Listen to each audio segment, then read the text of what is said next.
So here we have the Hyundai Santa Fe automatic on a 16 plate. I'm going to start off by showing you around the outside of the car, and then we'll hop in and run through some controls on the inside. But from the outside, you can see it's a 5-door car with alloy wheels and tinted windows. Let's start off inside the boot and then work our way around the rest of the car from there. So as we approach the back of the car, you can see we have reversing sensors. Plenty of boot space as well. Currently it's set up in its 7-seat format, so this is mounted boot space as a 7-seater. Let me show you what it's like with the 2 rear ones folded down. As you can see, you get loads of space when you do that. You can fold down the 3 middle, what are now rear seats, if you need even more space than this. Okay, so we're just going to work our way back round to the front of the car, and then we'll hop in and run through some controls on the inside.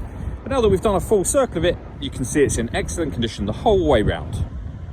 Just briefly before we climb in, I think it's well worth seeing the interior from this exterior point of view. You get full leather seats. The driver's seat is electronically adjustable. There's loads to run through on the dashboard, so let's hop in and we'll do that right now.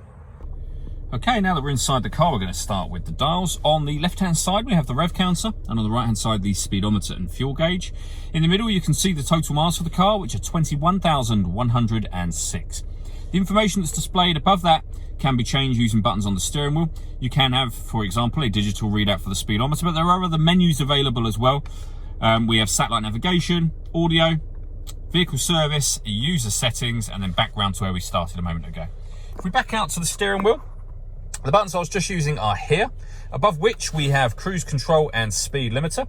Over on the left-hand side, we have stereo control, so your volume just there, and underneath that, the ability to answer and end phone calls. That is, of course, once you paired your phone up, and that is done over on the central screen just here. Hit the phone button, and then you would follow the instructions on your phone from there. We're going to cancel that for now.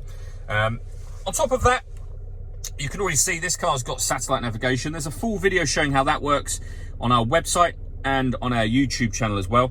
When it comes to the radio in this car, we have AM, FM and DAB radio. If you want to listen to your own music, you can do.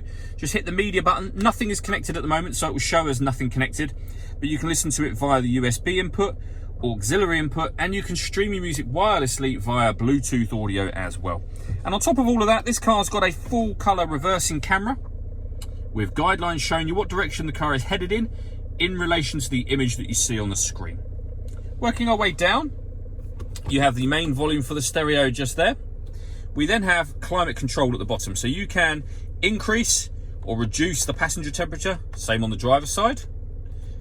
The fan speed is adjustable in the middle here, and all adjustments show along the top of the screen, so you can see them digitally. Once you're happy with those settings, you can turn the air conditioning on.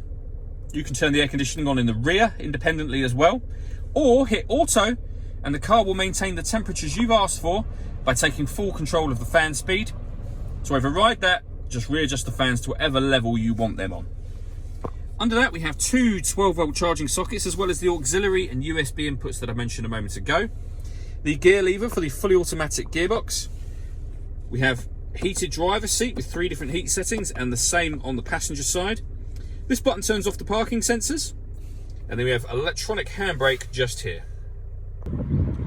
All that leaves me to say is thank you for taking the time to watch this video. If you'd like to come and see the car in person and have a test drive, please feel free to call any of our MJA sites. We'd love to hear from you soon.